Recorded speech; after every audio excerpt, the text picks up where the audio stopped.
اس کا پہلا شعر ہے: بلا سے ہیں جو یہ پیش نظر در و دیوار، نگاہ شوق کو ہیں بالوں پر در و دیوار۔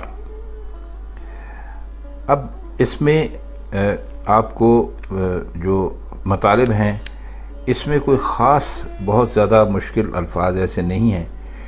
پیش نظر کا مطلب ہوتا ہے سامنے ہونا، اور نگاہ شوق کا مطلب ہوتا ہے محبت بھری نظر، اور بالوں پر جو ہیں وہ اصل میں استعمال کیے جاتے ہیں اڑنے کے لیے پرندے کے حوالے سے، تو وہ شعراء اس کو آخر بالوں پر استعمال کرتے ہیں۔ تو جب وہاں دیوار کا تذکرہ کہیں بھی آتا ہے تو وہاں بالوں پر کا تذکرہ ضرور ہوتا ہے کہ بالوں پر پرندوں کے ہی ہوتے ہیں۔ تو وہ یہ کہتے ہیں کہ اگر یہ جو دیواریں ہیں اور دروازے ہیں یہ ہمارے لیے محبوب تک پہنچنے میں رکاوٹ بن گئے تو ہماری بلا سے، جیسے انہوں نے کہا ہے بلا سے ہیں جو یہ پیش نظر در و دیوار، تو کہتے ہیں ہمیں ان کی کیا پرواہ ہے۔ اور نگاہ شوق جو ہوتی ہے، محبت کی جو نگاہ ہوتی ہے، تو ان کے لیے تو یہ در و دیوار ایک طرح کے بالوں پر ہیں جن سے ہماری نگاہ میں پرواز کی قوت پیدا ہو گئی ہے، جو اسے اڑا کر محبوب تک پہنچا سکتی ہے اور کوئی رکاوٹ اس کا راستہ نہیں روک سکتی۔ اصل میں وہ کہنا یہ چاہ رہے ہیں کہ کسی مقصد کے لیے سچا جذبہ دل میں موجود ہو تو رکاوٹ جذبے کو تیز تر کر دیتی ہے، یعنی انسان کو جس چیز سے روکا جائے اس کے لیے وہ اور بھی زیادہ شوق میں آ جاتا ہے، اور یہ بالکل درست ہے۔ خصوصاً عشق کے معاملات میں تو یہ عام چیز ہے۔ سچے عاشق کے لیے تو آپ جتنی رکاوٹیں پیدا کریں گے اس کے عشق کی آگ اتنی ہی زیادہ بھڑکتی جائے گی۔ تو یہی حقیقت مرزا نے اس شعر میں بیان کی ہے، اور رکاوٹ کے باعث عشق کا زیادہ اور زوراور ہو جانا اور تیز تر ہو جانا، یہ انہوں نے اپنے اشعار میں کہا ہے۔ ایک ان کا شعر اور بھی ہے جو اسی سے ملتا جلتا ہے، اور اس میں کچھ یہی حقیقت بیان کی گئی ہے، شاید آپ نے سنا ہو۔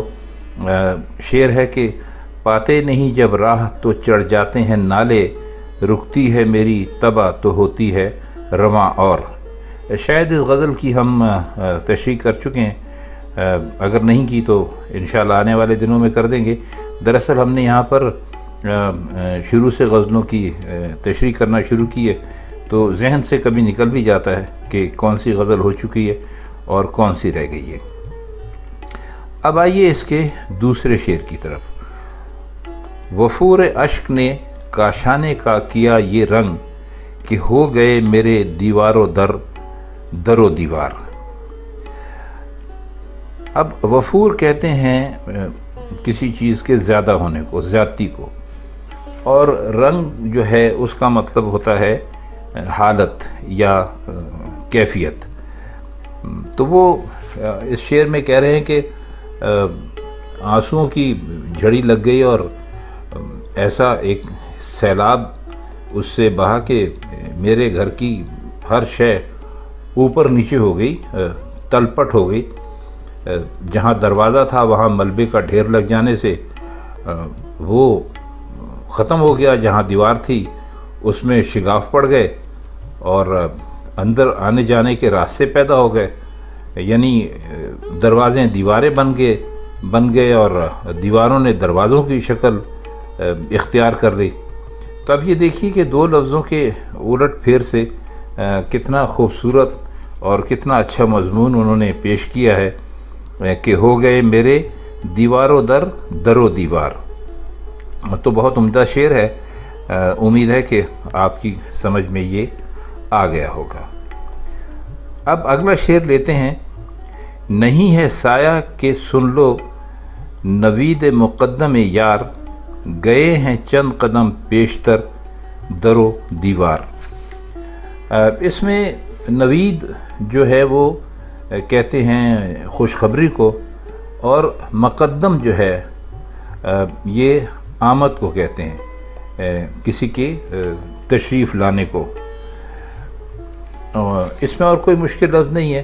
تو وہ جو کہہ رہے ہیں اس کا مطلب یہ ہے کہ میرے گھر کے در و دیوار کا جو بھی سایہ پڑ رہا ہے اسے سایہ نہیں سمجھنا چاہیے، بلکہ یہ محبوب کی تشریف آوری کی خبر پہنچی تو در و دیوار آگے بڑھ کر ان کے استقبال کے لیے چند قدم آگے بڑھ گئے ہیں۔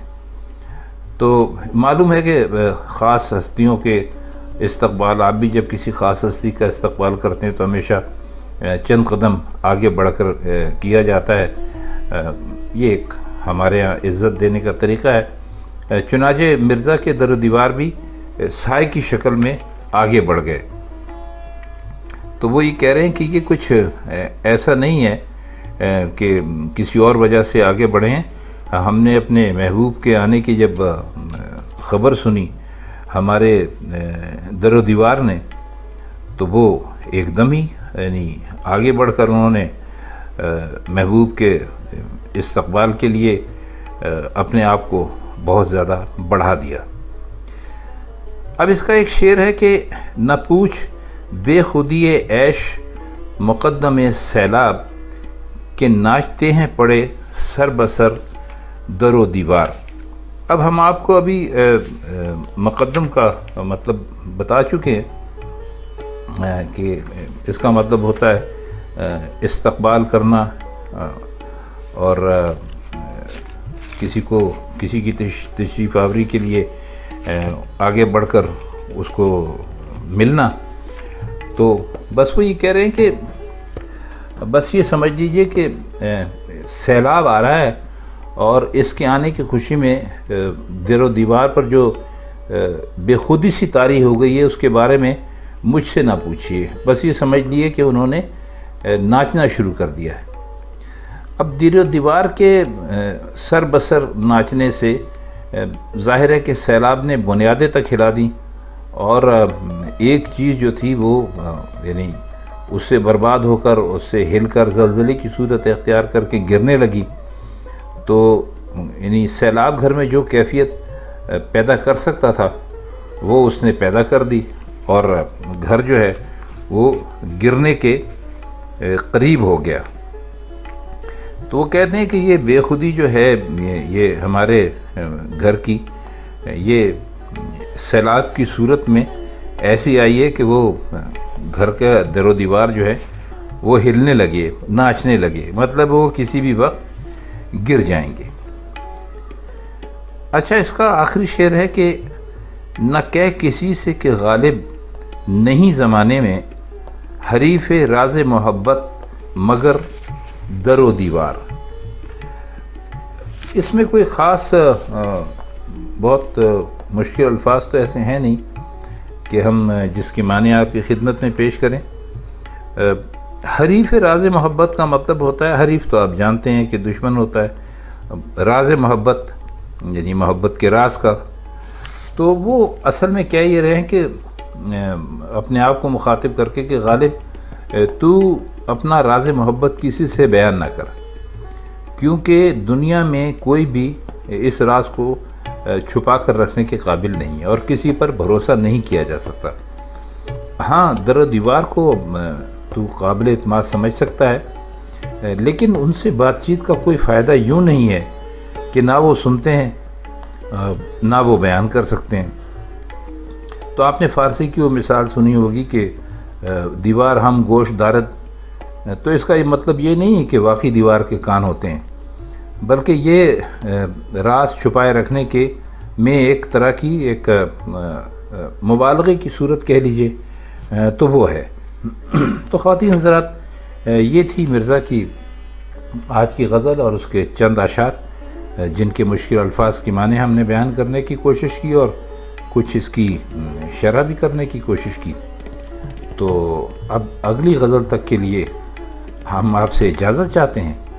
اگلی غزل میں انشاءاللہ تعالی آپ سے پھر ملاقات ہوگی، تب تک کے لیے اللہ حافظ۔